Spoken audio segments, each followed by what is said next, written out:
So let's go through the buying process and we'll talk about orders, right? So let's go to that product we've just set up. Hopefully where was it? Happy Me Cup, right? It's this one. I'll click the eye next to it. So this is what the customer's going to see.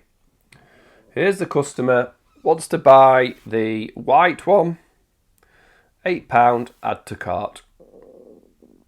I'm going to remove these other things. Remove. Just to get rid of this stuff. That one's free as well. So I've got an £8 cup to buy. I'm going to proceed to check out. We didn't actually set up tracking shipping, did we? I might have it set up anyway. So I'm going to set up a test 1630 Paul Nicholson.com. Keep me up to date. So this is when we talked about the campaigns earlier. If they tick that, they are happy for you to email them your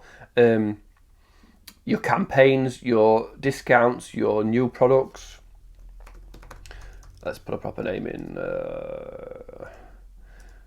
I don't know, Dave Nicholson Company, 25 Goodbye Street, Doncaster, DN 5 NHW. Phone number is optional. Save this for the next time. Continue to shipping.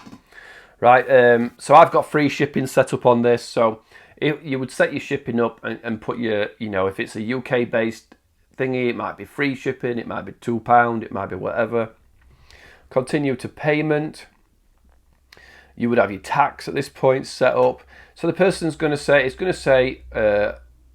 what is your billing address? It's the same as the shipping, or you can put more in, so review. So then it'll say, if you've got tax set up and tax is on the thing, it will give the person the relevant tax for whatever country they're in, right?